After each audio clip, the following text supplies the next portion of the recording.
যে পরের দিনই কিন্তু তাকে এখান থেকে সরাই দেওয়া হয়েছে। যে আমি ব্যারিস্টার সুমন, আমি একজন স্বতন্ত্র এমপি হিসাবে আমি তো আমার পতন চাইতে পারি না কারণ ছাড়া।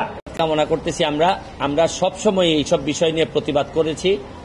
আজকে জানেন যে 6 জন সমন্বয়ক যারা ডিবি অফিসে ছিলেন, এটা নিয়ে অনেক বিতর্ক ছিল যে তাদেরকে কি বাধ্য করা হয়েছে কিনা, তাদেরকে কেন ডিবি অফিসে নিয়ে আটকে রাখা হয়েছে, এই বিষয়ে 2-1 জায়গায় আমি কথা বলছি। ও আনঅফিশিয়ালি তারা আমাকে যেটা জানিয়েছেন যে আমি বললাম যে আপনারা চাইলে তো এদেরকে অ্যারেস্ট করতে পারেন, আপনারা তাদেরকে আটকে রাখছেন যে এই অভিযোগ, এই বিষয়ে আপনাদের মন্তব্য কি।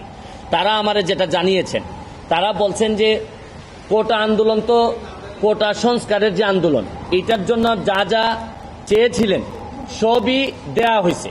মানে যারা এই কোটা আন্দোলনে, কোটা সংস্কারের আন্দোলনে তারা যা চেয়েছিলেন তার চেয়ে দেখা যাচ্ছে যে 95%, 93% দেওয়া হয়েছে। মানে ওনারা যা চেয়েছিলেন কোটার বিষয়ে কিন্তু আর কোনো বক্তব্য এখন আর নাই।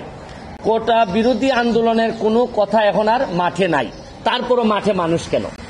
তাইলে কোটার পরে যে আন্দোলন চলতে পারে, এটা হচ্ছে কি আমিও বলছি যে এই আন্দোলনে আমাকেও আপনারা সাথে নেন। যদিও সাথে নেন কোনটা, এটা হচ্ছে এই আন্দোলন করতে গিয়ে যারা নিহত হয়েছেন, যারা আহত হয়েছেন, তাদের এই প্রক্রিয়াতে কার কার দায় আছে, ভুল হয়েছে কিনা, পুলিশ কি এক্সেসিভ ফোর্স ব্যবহার করছে কিনা, পুলিশ কি এই আনআর্ম যারা তাদের ব্যাপারে গুলি করতে পারে কিনা, এগুলা নিয়ে আপনাদের আলোচনা হইতে পারে, বিচারের আমরা আদালতের দ্বারস্থ হইতে পারি। এখন হচ্ছে কি এই প্রক্রিয়া। এবং আপনারা জানেন যে কমিশন অলরেডি রংপুরে যাবে, এটার প্রক্রিয়া শুরু হয়েছে। মাননীয় প্রধানমন্ত্রী বলছেন যে এই তদন্ত প্রয়োজনে জাতিসংঘ এসে এটা করুক। আমি এটাকে সাধুবাদ জানাই।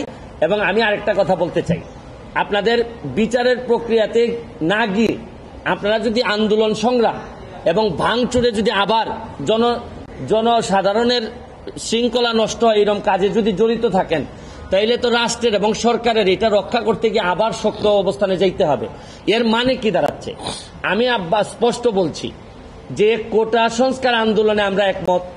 যারা নিহত হয়েছে, আহত হয়েছে, তাদের ব্যাপারে আইনি ব্যবস্থা নিতে আমরা একমত, আমরা সাহায্য করতে চাই। কিন্তু এই আন্দোলনটাকে যদি আপনারা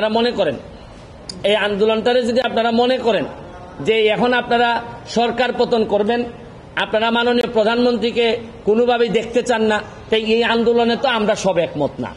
এটা আমি বারবারই বলছি যে আমি ব্যারিস্টার সুমন, আমি একজন স্বতন্ত্র এমপি হিসাবে আমি তো আমার পতন চাইতে পারি না কারণ ছাড়া, বা আমার বিরুদ্ধে অভিযোগ ছাড়া। এখন সরকার পতন মানে তো আমারও পতন আমি চাই।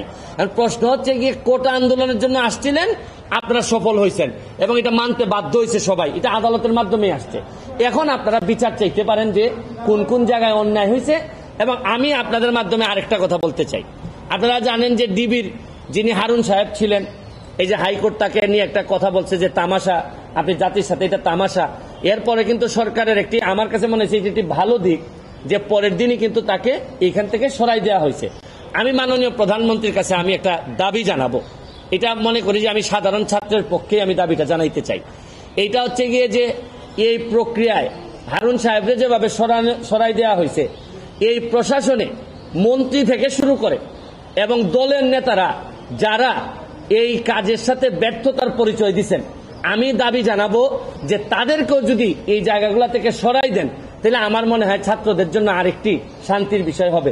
আমরা তো এই জীবনগুলো ফিরে আনতে পারবো না যে জীবনগুলো মারা গেছে, অন্তত তাদের আত্মার শান্তির জন্য আমরা যে সব জায়গায় এই ব্যর্থতা আছে, এই মানুষগুলার যদি আমরা সরাই দেই, তাহলে আমি মনে করি দল, দেশ, ছাত্ররা যারা আন্দোলন করতেছে তাদের জন্য, তাদের পরিবারের জন্য একটা শান্তির বিষয় হবে বলে আমি মনে করি।